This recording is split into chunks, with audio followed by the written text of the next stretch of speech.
Hello everyone, welcome to the daily current affairs analysis brought to you by Shankar IAS Academy, 25th April 2025. Displayed here are the list of topics for the discussion. The first topic, Maulana Azad National Fellowship. This is taken from The Hindu. Second topic, Dark Matter. This topic is taken from The Hindu. The third topic, Northern Green Anaconda. It is taken from Indian Express. And the next topic, Indus Water Treaty 1960. It is taken from The Hindu. And the last topic, mental health of the teenagers. It is taken from The Hindu. So without much delay, let's begin our discussion with the first article. Before getting into the discussion, there is an important announcement from Shankar IAS Academy. Shankar IAS Academy's All India Mock Test UPSC Prelims 2025 will be held in the following days, and the timing is also mentioned here. The link for the registration is available in the website. Do register and take the test. Now, let's begin our discussion with the first article. Scholarship for researchers from minority background face 4-month delay. The article is taken from The Hindu. What is this news article is all about? The news article is talking about Maulana Azad National Fellowship Program. We know that this fellowship program was launched in the year 2009 by the Ministry of Minority Affairs. And the students will get a stipend under this program. And this program was launched with an objective to provide, provide support for the students from the minority communities to pursue higher education. But currently the problem is that for the last 4 months, the stipend under this fellowship program got delayed. And this brought deep financial and mental distress among the scholars. So let us discuss more about this fellowship program from the prelims point of view. So coming to the fellowship program, it is a fellowship program for the students from the minority communities who are pursuing higher education, especially the MPhil and PhD. And this program was launched by the Ministry of Minority Affairs in the year 2009, and it will be implemented via the National Minority Development and Finance Corporation. And the objective is to support the students from the minority community to pursue higher education. So coming to the eligibility for this fellowship program, the students from this minority communities should have cleared NET or JRF, and the parental income should be less than 6 lakh per yearly. And at the same time, the student should belongs to any of the 6 minority groups. For example, they should be from Muslim, Christian, Sikh, Buddhist, Parsi, or Jain community. Coming to the fellowship components, under this fellowship program, the students will get a monthly stipend, and they will also receive house rent allowance, and this house rent allowance will vary according to different type of or the category of cities. If it is a tier 1 city, the allowance will be different, and if it is a tier 2 city, the allowance will be different. And the students will also get contingency grant for their research needs. If they urgently wants to buy an equipment for their research purpose or a book for research purpose, for that also the scheme will provide fund. And coming to the key issues, so since January 2025, the students did not get stipend, and you can see that the last disbursement happened in December 2024. And another issue is that the house rent allowance is still under review in government, and you can see that the Ministry of Minority Affairs is waiting for the re-implementation of this Maulana Azad National Fellowship Program since the financial year 2022-2023 onwards. So these are the key issues in the National Fellowship Program. And coming to the prelims practice question, the question is, which statements about Maulana Azad National Fellowship Program are correct? 1, implemented by UGC. 2, for SC students. 3, it includes HRA, that is house rent allowance. And 4, NET or JRF required. Choose the correct answer using the code given below. Option A, 1 and 2 only. Option B, 3 and 4 only. Option C, 1, 3 and 4 only. And option D, 2, 3 and 4 only. See, the correct answer is actually option B, 3 and 4 only, because it is not implemented by the University Grant Commission. It is implemented by the National Minority Affairs, National Minority Development and Finance Corporation, and it is not for SC students. The student should belongs to any 6 minority groups. That is, they should be from Muslim, Buddhist, Jain, Sikh, or Parsi communities. Therefore, the first 2 are incorrect, while the 3 and 4 are correct. Let's check the answer. Yes, the correct answer is option B, 3 and 4 only. So with this, we will move to the next article. Indian Institute of Astrophysics study sheds light on curious case of missing dark matter in the distant galaxy. The article is taken from The Hindu. Why we are discussing this article? Because a team of astronomers led by K. Aditya from the Indian Institute of Astrophysics. We know that Indian Institute of Astrophysics, it is located in Bengaluru, and they found that a distant galaxy known as NGC 1052 DF2, it lacks dark matter. We know that dark matter, it is often considered as a factor behind the origin of universe itself, right? And what is meant by dark matter? So far, we don't have a clear definition for this dark matter because no one has done that. And we can say that it is a matter which is present in the universe which cannot emit, absorb, or reflect the light, but it can bend the light. And coming to the history of this dark matter study, we can see that the study about this dark matter study started in 1930s, and roughly, and later in 1970s, the scientific community became more curious about studying this dark matter. And after that, this Hubble telescope took the picture of this galaxy, and they found that the light is bending, which means that we know that in the universe, if the light is bending, that means that some object with a heavy mass is there, and for example, black hole. But in the case of this picture, we couldn't find any presence of black hole. Therefore, we concluded that the factor behind the bending of this light is nothing but dark matter. So the study about this dark matter is still continuing, and we have to explore the applications of this dark matter in the coming days only after further studies. So let us discuss more about what is this NGC 1052 DF2. So it's an ultra diffuse galaxy, large in size, and it lacks the star density. That means it has only less amount of star. It is not that is not the case of Andromeda or the Milky Way galaxy, right? And it shows very little amount of dark matter, little to no amount of dark matter, and it is quite unusual. Why it is unusual? Because most of the galaxies like Milky Way are held together by dark matter, and in the case of this NGC 1052 DF2, it is held together mostly by the visible stars. And how it was studied? And it was studied. IAA used stellar density and stellar velocity dispersion models to study this distant university. Stellar density means the density of stars, and the stellar velocity dispersion means the velocity at which at the stars moving within the galaxy. They studied these two models, and they compared these two models with the with and without dark matter model, and they found that the model without dark matter matched well, and therefore they ruled out the significant the possibility of presence of dark matter present in the galaxy. So coming to the significance of this the study, you can see that it challenges the idea that the dark matter is essential for galaxy formation, and it also raises question about the formation of universe itself. And at the same time, you can also see that it is also raising questions about the Newton's third law. At the same time, we can also see that it is also raising questions about the nature of dark matter and alternative evolution theories. So we know that so far we have considered that this dark matter is essential for the formation of galaxy. Now this galaxy lacks dark matter. Therefore, the scientific community may go for further studies to see alternative ways in which the galaxy can be formed. So these are the significance of the study. So coming to the prelims practice question. The question is, consider the following statements regarding the galaxy NGC 1052 DF2. It is a spiral galaxy with a dense star population. Statement 2, it shows very little evidence of dark matter. Statement 3, Indian scientists studied it using a stellar velocity dispersion model. Which of the above statements is or are correct? Option A, 1 and 2 only. Option B, 2 and 3 only. Option C, 1 and 3 only. And option D, 1, 2 and 3. See, the correct answer is option B, 2 and 3 only. It shows very little evidence of dark matter, and the Indian scientific community used the stellar dispersion model and the stellar density model to study this distant galaxy. And this it is not a galaxy with a dense star.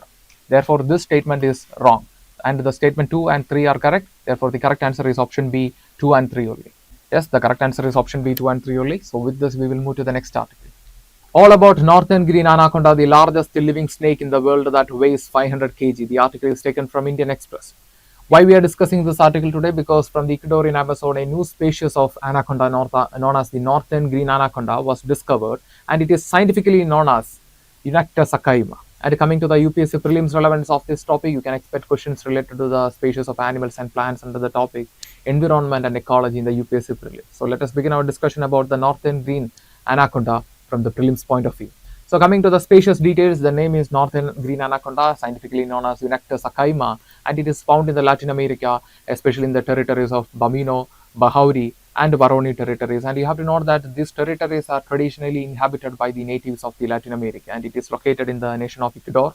And coming to the length of this species, you can see that the snake can grow up to 7.5 meters, and it can weight up to 500 kg. And it is an apex predator known for using stealth and constriction. So what is meant by stealth? So here you can see the picture of the snake. it is the color of the snake is green, right? So if it is hiding under branches, it will be very difficult for its prey to find this snake. So what happens is that later, after trapping this prey, it will use, it will use this constriction, that is, it will squeeze the animal to the death, and then it will eat it. And coming to the ecological role of this northern green anaconda, it is considered as a keystone species, which means it is vital for the balance of the ecosystem. And coming to the evolutionary significance, you can see that this northern green anaconda diverged from the green anaconda around 10 million years ago. And we found that the genetic difference is coming around 5.5%, which suggests that this the separation from the main branch happened around 10 million years ago, or even back then.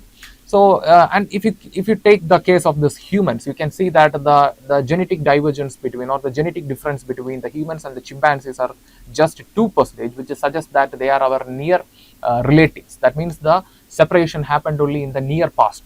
But in the case of northern green anaconda, the genetic difference between the green anaconda and the northern green anaconda suggests that this separation happened a very long time ago. And this snake represents an ancient Amazonian lineage of snake lived on this planet. And we know that recently, you might have heard about this Titanoboa, the largest snake roamed on this planet. And last year we discovered the fossil of Pasugi indicus. We know that this Pasugi indicus, the largest snake that roamed on this planet around 30 to 35 million years ago. And that time we have to note that India was not a part of this Eurasian plate. India was a part of Gondwana plate then. So please note that. So that time this Pasugi indicus lived in the Gondwana land.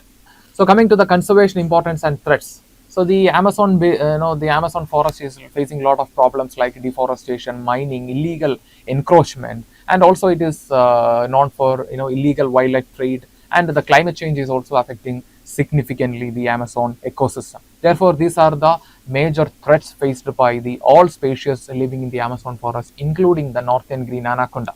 And coming to the case, you can see that in the case of discovering the northern green anaconda, the traditional communities lived in the Ecuadorian territories helped the scientific community to find this anaconda. Therefore, the traditional knowledge is very important for the conservation of this northern green anaconda. And therefore, like I mentioned, the presence of this northern green anaconda indicates the health of the ecosystem. And coming to the second topic of this this news article, that is Ecuadorian Amazon. This is a place where we discovered this northern green anaconda, and it is a part of the Amazon basin which covers 9 countries, which includes Ecuador, Venezuela, Bolivia, and Guinea, French Guinea, and at the same time you can also see Brazil. And it covers nearly 1/3 of the Ecuador, especially the eastern province, and the major rivers like Pastaza, Putumayo, and Napo. These are the major rivers flowing through this region. So here you can see the map of the Ecuadorian Amazon. Coming to the ecology of the Ecuadorian Amazon, we can see that it is known for many endemic species. For example, it is home to jaguars, river otters, and pink dolphin. At the same time, this Ecuadorian Amazon also, not the Ecuadorian Amazon, the Amazon forest also act as a major carbon sink, because it absorbs the carbon dioxide from the atmosphere and maintains a stability in the ecosystem. And coming to the indigenous communities, so we know that the tribes like Barauni, Kichawa, Achaur, and Shaur, these are the major communities inhabited in this Ecuadorian Amazon region and other parts of the Amazon, and they played a vital role in discovering and conserving this northern green anaconda. But these communities are also recently facing a lot of issues because of the illegal mining, oil exploration in the Amazon, deforestation, and also the development projects are also raising concerns about the rights of these communities inhabited in the forest. And recently we seen in the news that the Brazil made significant progress in restoration of the Amazon forest. We know that it is also happening in one side, but at the same time, the concerns are also rising.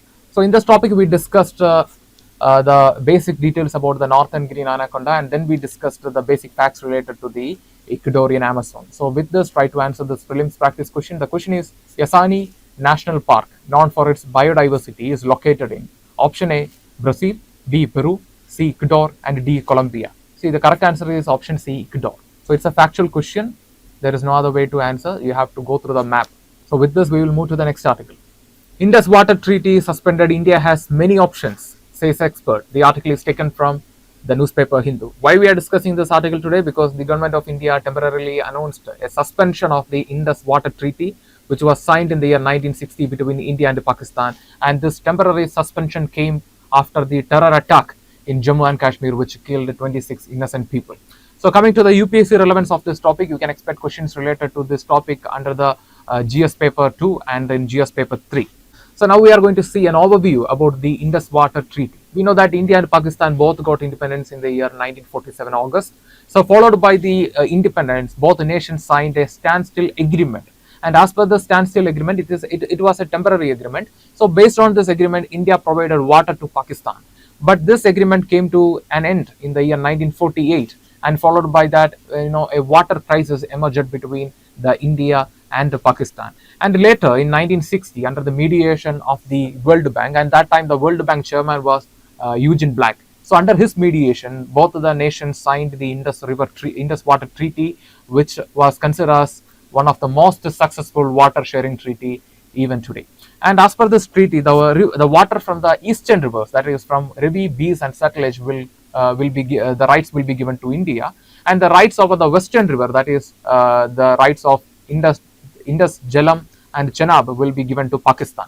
And in the western river, here also the India will have non-consumptive rights. That means India can hold up to 3.1 million acre feet of water in the western rivers as well, and that will be for non-consumptive purposes. So coming to the key strategic shift due to this temporary suspension. So here you can see a word known as abeyance. So the government of India used the word abeyance, which means nothing, temporary suspension. That means it is temporarily suspending a treaty without formal cancellation or formally revoking the treaty.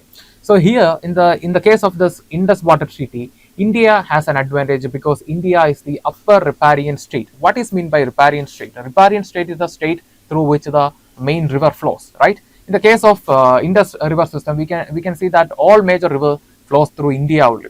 And India here is the upper riparian state, means the upstream of all the rivers is flowing through India only.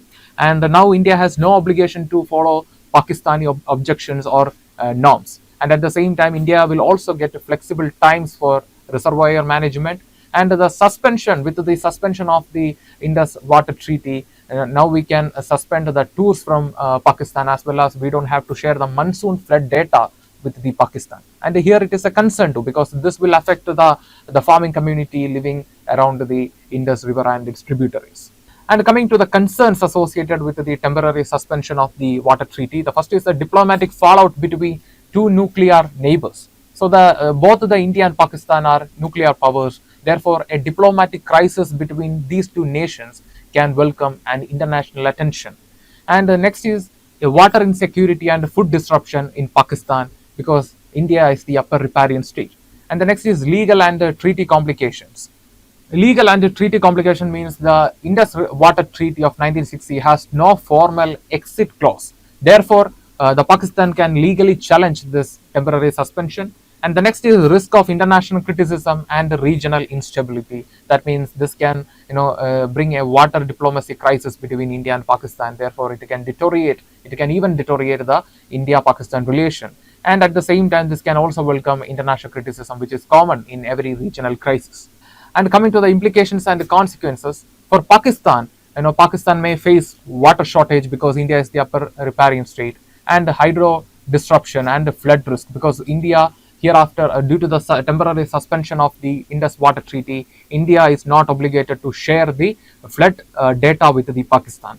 And coming to the case of India, India has strategic water leverage because India is the upper riparian state, and India can also boost infrastructure.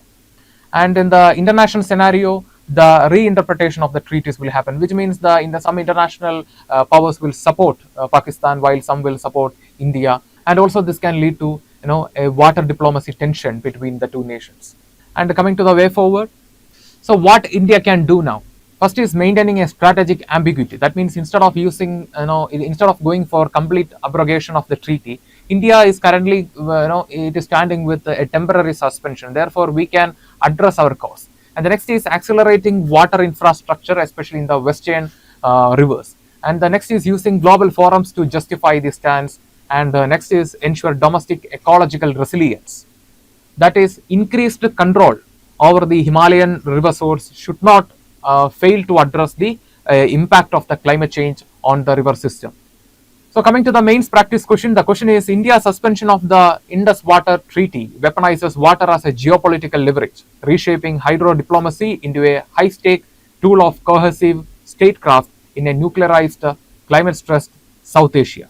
Comment. So it is a 15 marks question and you have to write around 150 words. Write the answer and post it in the comment section. We will review and we will reply for your answer. So in this topic, we discussed the brief idea about the Indus Water Treaty, and then we discussed what will be the causes. What is the consequences of this temporary suspension of Indus Water Treaty in 1960? So answer the question and don't forget to do that and post it in the comment section. Now it's time to move to the next article. All stress with the no playing making children anxious with the fragile mental health. The article is taken from The Hindu, which is talking about the worsening mental health of the teenagers in the post-COVID time due to the increased screen time and the lack of social interaction, which is ultimately triggering anxiety and increased stress. So let us discuss more about this article from the mains point of view. First, we are going to see the challenges to the teenage mental health well-being. The first major challenge is digital overexposure. That means addiction over digital gadgets. So this digital gadgets will emit blue light, and this blue light will it will disrupt the melatonin production in the brain, and this will disrupt the sleeping cycle. Once the sleeping cycle is disrupted, this can lead to a lot of mental health issues. For example, this dopamine dysfunction.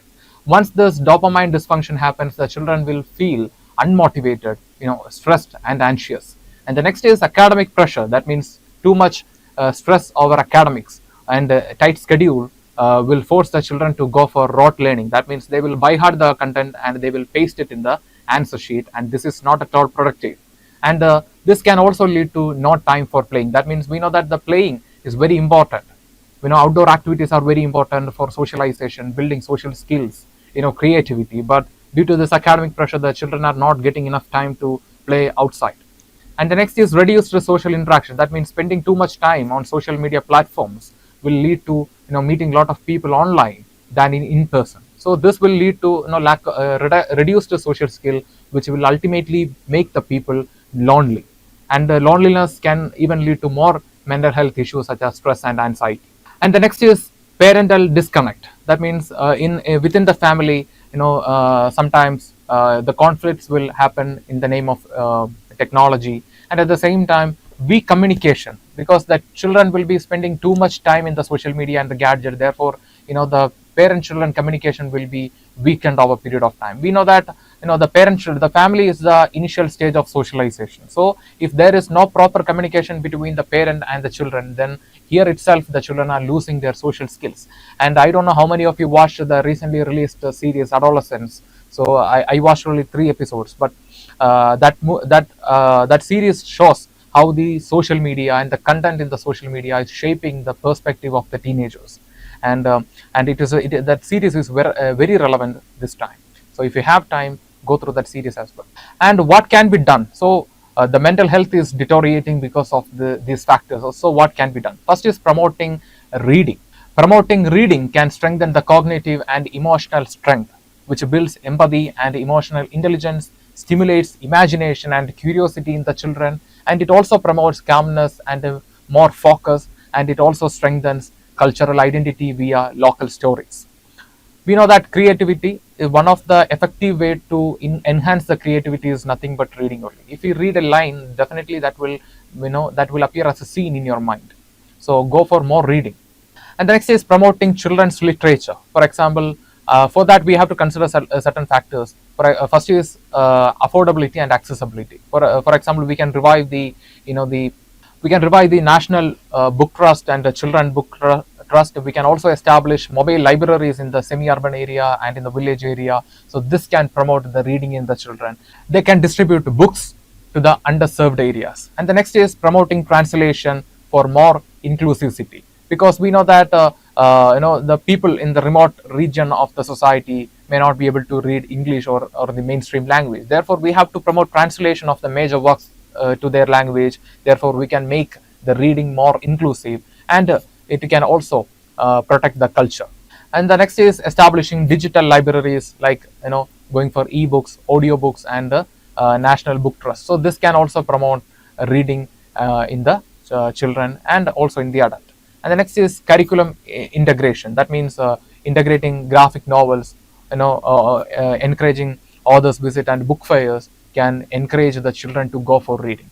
And the next is parental involvement. That means from the family itself, from the very beginning, they have to take initiatives, they have to make time for reading stories and enhancing other activities which enhances the creativity of the children. So coming to the conclusion, a balanced life between a real life and the technology is very important. And for that, we have to promote reading, we have to promote outdoor activities, we have to promote social interaction, and this has to be done from the very beginning of a children's life. And the next is promoting children's literature. That is, it is a tool for creating empathy and mental resilience. And the next is, when we are going for taking initiatives that promotes reading, we have to make sure that such initiatives are accessible and inclusive. And therefore, this is a conclusion for our topic. And with this, we will see a mains practice question.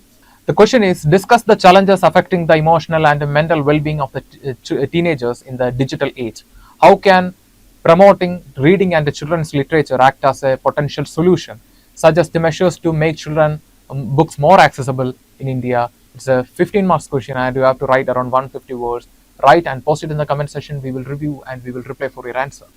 With this, we are coming to the conclusion for today's current affairs analysis. If you like the video, hit the like button, give your feedbacks as comments, and share this content with your friends. And before leaving this channel, don't forget to subscribe and also hit the bell icon to receive on-time update from Shankar IAS Academy. Thank you for listening to us. Thank you for listening to me. Have a nice day.